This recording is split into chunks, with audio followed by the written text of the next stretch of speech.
Katra block में block प्रमुख के समर्थक और कटरा बाजार से विधायक बावन सिंह के बीच में हुई झड़प के बाद से कटरा बाजार विधानसभा क्षेत्र में राजनीति तेज हो गई है। सारी राजनीतिक पार्टियां अपनी अपनी तैयारियों में मजबूती के साथ मैदान में उतर चुकी हैं। उसी कड़ी में समाजवादी पार्टी से पूर्व विधायक बैजनाथ दुबे भी इस समय कमर कस चुके हैं और मैदान में आ चुके हैं। वहीं भवानी भिख शुक्ला भी क्षेत्र में गर्मजोशी के साथ में उतर चुके हैं और कयास ये भी लगाया जा रहा है कि 27 के चुनाव की तैयारी भवानी भिख शुक्ला कर रहे हैं। और कहीं ना कहीं ये भी देखने को मिलेगा क्या भवानी भिख शुक्ला भारतीय जनता पार्टी के विधायक बावन सिंह को 27 के चुनाव में टिकट लेने में पटकनी दे पाएंगे, क्योंकि ये भी माना जा रहा है कि बावन सिंह भारतीय जनता पार्टी के कद्दावर और वरिष्ठ नेता हैं और उनका टिकट कटना असंभव है। क्योंकि अगले चुनाव में भी ये कयास लगाए जा रहे थे कि इस बार बावन सिंह का टिकट जो है कट जाएगा और उनके स्थान पर विनोद कुमार शुक्ला जो भी वर्तमान में समाजवादी पार्टी में अभी जुड़े हुए हैं, समाजवादी पार्टी के लिए काम कर रहे हैं, उनको भारतीय जनता पार्टी से जो है मैदान में उतारा जाएगा। 22 के चुनाव में जब विनोद कुमार शुक्ला को जब भारतीय जनता पार्टी से टिकट नहीं मिला तो उसके बाद में वो भारतीय जनता पार्टी से त्यागपत्र दे करके बहुजन समाज पार्टी का दामन थामा और बहुजन समाज पार्टी से मैदान में आए और उन्होंने फिर ये नारा दोहराया कि हाथी नहीं गणेश है, ब्रह्मा विष्णु महेश है। मैदान में आ गए।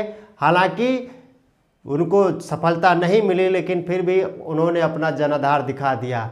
वहीं ये भी कयास लगाया जा रहा है कि विनोद कुमार शुक्ला इस बार जो है समाजवादी पार्टी से टिकट के लिए मजबूती के साथ दावा कर रहे हैं। वहीं समाजवादी पार्टी के पूर्व विधायक, लगातार 2 बार पूर्व विधायक रहे बैजनाथ दुबे जी भी मजबूती के साथ में मैदान में उतरे हुए हैं और पूरी तैयारी कर चुके हैं। हालांकि बैजनाथ दुबे आए दिन सुर्खियों में बने रहते हैं अपने बेबाक अंदाजों को लेकर के। सरकार के हर जो है सरकार की हर नीतियों पे जो है अपनी प्रतिक्रिया देखते रहते हैं, चाहे वो जनता के जो हित में हो उस पर भी अपनी प्रतिक्रिया रखते हैं और जो जनता के हित में नहीं होती है उस पर भी अपनी प्रतिक्रिया रखते हैं। हालांकि विनोद कुमार शुक्ला इस समय टिकट के लिए दावेदारी ये कर रहे हैं। सूत्रों से भी खबर निकल करके आई है कि जो 27 के चुनाव में विनोद कुमार शुक्ला मजबूती के साथ में अपनी दावेदारी ठोक रहे हैं और 2027 में कटरा बाजार विधानसभा से विनोद कुमार शुक्ला समाजवादी पार्टी के संभावित प्रत्याशी हो सकते हैं। लेकिन बैजनाथ दुबे भी समाजवादी पार्टी के वरिष्ठ नेता हैं और लगातार जब वो 2 बार विधायक रहे हैं और अखिलेश यादव के बहुत ही करीबी माने जा रहे हैं, मुलायम सिंह यादव के भी बहुत करीबी माने जा रहे थे। अब देखना यह है क्या 2027 के चुनाव में समाजवादी पार्टी किसे टिकट देगी, क्योंकि दोनों ही ब्राह्मण समाज से आते हैं।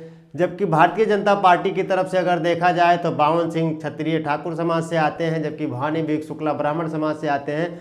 और ये भी माना जाता है कि कटरा बाजार विधानसभा ब्राह्मण बाहुल्य क्षेत्र है।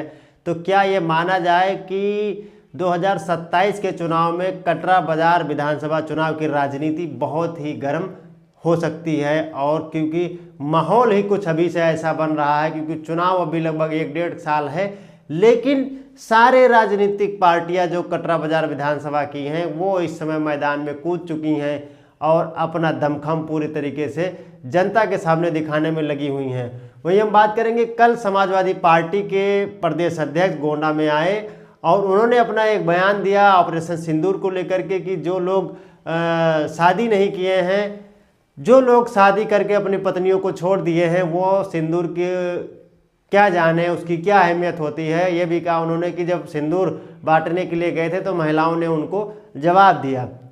हालांकि इस बयान को लेकर के काफ़ी चर्चाएं हो रही हैं। वहीं समाजवादी पार्टी की विधायिका सिराथू से डॉक्टर पल्लवी पटेल ये जो है इटिया ठोक थाना क्षेत्र के अंतर्गत मंगल देव नाम का एक नाबालिग लड़का है जिसको गोली मार करके जघन्य तरीके से जो है उसके निर्मम तरीके से उसको मार दिया जाता है। और हालांकि पुलिस ने तत्परता दिखाते हुए आरोपी को गिरफ्तार कर जेल भेज दिया है। वहीं पल्लवी पटेल जी का ये कहना था कि प्रशासन जो है पीड़ित जो परिवार है उनको जो है मुआवजा दे, उनको आवास दे, क्योंकि बहुत ही गरीब परिवार के हैं। आपको बता दें कि पल्लवी पटेल इस समय भी गोंडा में नज़र गड़ाए हुए हैं कि गोंडा का जो क्षेत्र है, गोंडा लोकसभा का क्षेत्र है, जो महनौन विधानसभा का क्षेत्र है, उसमें भी देखा जाए तो पटेल समाज के वोटरों की संख्या काफ़ी ज़्यादा है। गोंडा लोकसभा क्षेत्र में भी पटेल समाज के काफ़ी वर्चस्व रहा है, क्योंकि आपको बता दें कि इससे पूर्व में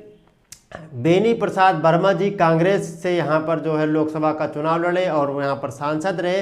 हालांकि उन पर केंद्र में वो इस्पात मंत्री भी रहे। उन पर ये आरोप लगता रहा कि जो यहाँ से जीतने के बाद में गोंडा को वो अनदेखा करते रहे। उसके बाद में अभी आपने देखा कि 2024 के चुनाव में, लोकसभा के चुनाव में उनकी जो पोती श्रेया वर्मा को समाजवादी पार्टी इंडिया अलायंस गठबंधन की तरफ से प्रत्याशी बनाया गया था और कांटे की टक्कर रही। हालांकि फिलहाल राजा भैया उनको काफ़ी मतों से पराजित करने में सफल रहे। वहीं हम बात करेंगे कटरा की, कि कटरा विधानसभा को लेकर के जिस तरह से इस समय गहमा गहमी मची हुई है, सारे जो टिकट के दावेदार हैं वो मजबूती के साथ में मैदान में उतर चुके हैं। इस पर क्या कहेंगे, पोस्टर वार भी जगह जगह देखने को मिल रहा है। वहीं बावन सिंह के समर्थक और उनके पुत्र मोनू सिंह के साथ में ब्राह्मण समाज के कई जो है नेताओं के द्वारा, कई सामाजिक कार्यकर्ताओं के द्वारा जगह जगह पोस्टर भी लगवाए गए हैं। तो इससे भी ये संदेश देना जाता है कि कहीं ना कहीं ब्राह्मण समाज भी बावन सिंह के साथ में मजबूती के साथ में खड़ा हुआ है। अब देखना यह है कि 27 के चुनाव में बावन सिंह वर्सेस बैजनाथ होता है या सीधा भवानी विवेक शुक्ला वर्सेस विनोद कुमार शुक्ला होता है, क्योंकि भारतीय जनता पार्टी से भवानी विवेक शुक्ला भी अब ताल ठोक चुके हैं और समाजवादी पार्टी से विनोद कुमार शुक्ला भी मजबूती के साथ टिकट के लिए दावेदारी कर रहे हैं। हालांकि जब इस पर बैजनाथ दुबे जी से बात किया गया तो उन्होंने कोई प्रतिक्रिया देने से मना कर दिया, क्योंकि अभी चुनाव लगभग 1.5 साल है और अभी से उस पर कोई कमेंट करना वो उचित नहीं समझते हैं। तो अब ये देखना है कि 27 के चुनाव, जो कटरा बाजार विधानसभा की जो राजनीति है वो किस तरफ जाती है, किसके हाथ में इस बार बाजी होगी। क्योंकि कटरा बाजार इस समय, कटरा बाजार विधानसभा क्षेत्र में इस समय अगर देखा जाए तो ब्राह्मण बनाम क्षत्रिय का रूप मजबूती से ले चुका है और कटरा बाजार में अगर अभी चुनाव हो जाए तो परिणाम कुछ अलग ही हो सकता है। इसलिए जितने भी राजनीतिक पार्टियों के जो टिकट के दावेदारी कर रहे हैं वो भी इस आपदा में अपना अवसर बुनाने में लगे हुए हैं। तो अब देखना यह है कि 27 के चुनाव में किसे बाजी मिलती है और कौन कटरा का सत्ताधीश होगा, कौन कटरा का विधायक होगा। क्योंकि दावा ये भी किया जा रहा है, भारतीय जनता पार्टी तो लगातार ये दावा कर रही है कि योगी आदित्यनाथ जी इस बार फिर रिपीट करेंगे। अगर उत्तर प्रदेश में योगी आदित्यनाथ की सरकार बनती है और बावन सिंह कटरा बाजार से विधायक चुन करके जाते हैं तो ये भी कयास लगाया जा रहा है कि इस बार उन्हें योगी सरकार की कैबिनेट मंत्री में जगह दिया जाएगा, क्योंकि बावन सिंह भारतीय जनता पार्टी के वरिष्ठ नेता हैं, भाजपा के कई बड़े नेताओं के बहुत ही करीबी हैं ये भी, क्योंकि राजनाथ सिंह के बहुत करीबी माने जाते हैं बावन सिंह। तो इसलिए बावन सिंह का टिकट कटना भी कोई आसान काम नहीं है। अब देखना ये है क्या कटरा की राजनीति में कुछ और नया मोड़ आता है, क्योंकि कटरा के साथ साथ में कर्नलगंज विधानसभा में आपने देखा कि किस तरह से राहुल सिंह चौहान ने आरोप लगाया कि उनके ऊपर वर्तमान विधायक अजय सिंह ने हमला किया और अपने साथियों के साथ में उनकी गाड़ी तोड़ी गई।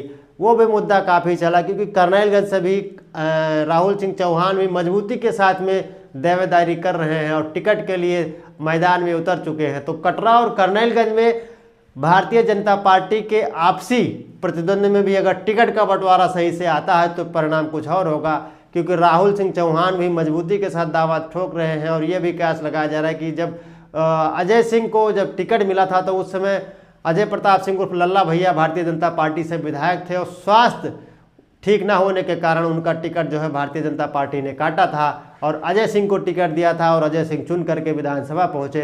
तो अब वही उसी कड़ी में राहुल सिंह भी अपने नंबर लगाए हुए खड़े हैं कि कहीं इस बार हमें भी भारतीय जनता पार्टी से टिकट मिल जाता है तो मैं भी उत्तर प्रदेश की विधानसभा में पहुंच जाऊंगा।